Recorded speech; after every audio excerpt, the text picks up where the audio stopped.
Hi, I'm Lauren Bean, creator of Lauren Bean Occupational Therapy.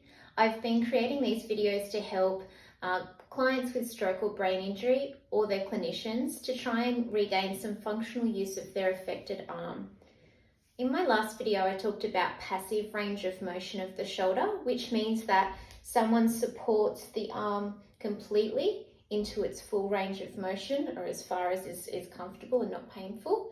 And today I want to talk about active assist range of motion.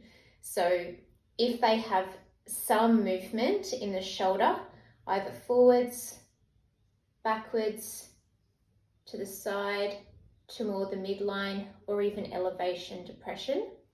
And also we have external internal rotation. So I always use a table, something sturdy to support the affected arm.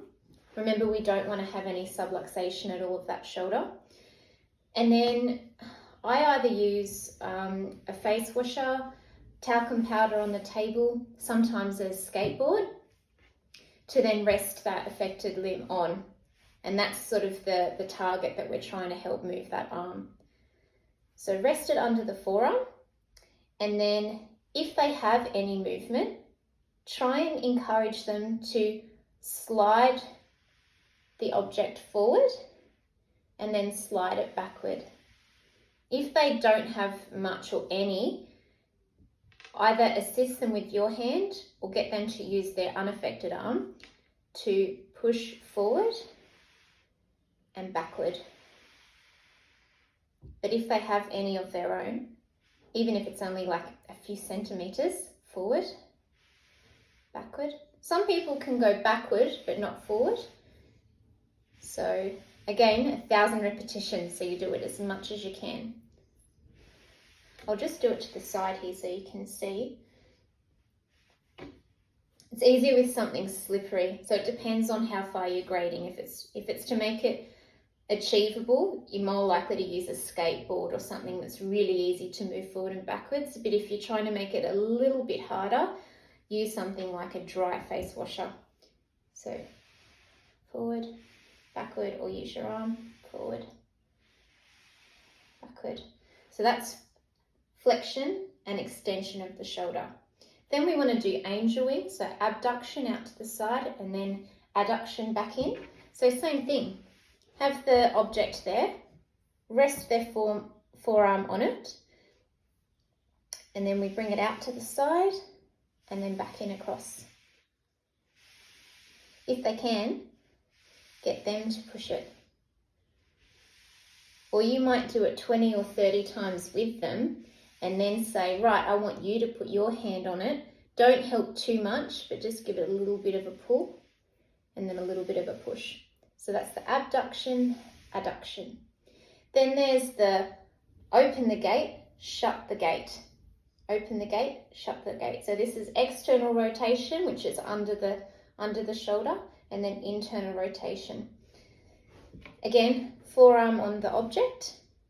We're assisting the arm away, keeping the elbow as close to the rib cage as possible, and then pulling it back in towards the tummy. Away, and then in. And if they can, get it to do them themselves. The closer that elbow is into the rib, the more it's coming from the shoulder and not actually the elbow. But if you get some composite abduction flexion, that's always a positive thing anyway. But if you're trying to isolate it, make sure that elbow's tucked in. So that's how I do active assist, range of motion for the shoulder in a seated position. If they have even more movement than that, you can use something light, something big and bulky but light. I'm just going to swap arms for the purpose of this so you can see what I'm doing.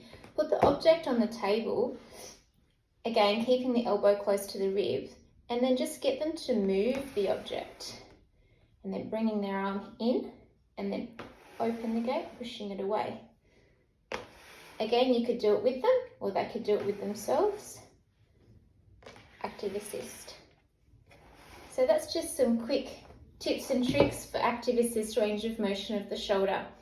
What I'd like to try and do is break it down into the key joints: shoulder, elbow, wrist, hand, fingers, thumb. But obviously a lot of these movements all coexist and come in together. So that coffee cup grab, so here's an example, to reach forward and grab that cup of coffee and bring it up, we've got forward flexion of the shoulder, extension of the elbow, we've got a little bit of deviation of the wrist, radial deviation, you've got extension of the fingers and thumb, then you've got grasp, so you do use the whole arm in functional tasks, but for the purpose of these videos, I'm first just breaking it down into achievable chunks.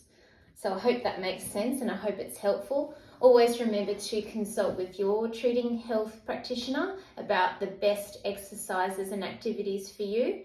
Or if you're a treating clinician, ask your mentor or supervisor as well for advice. Thanks for listening and I'll talk to you soon. Okay, bye.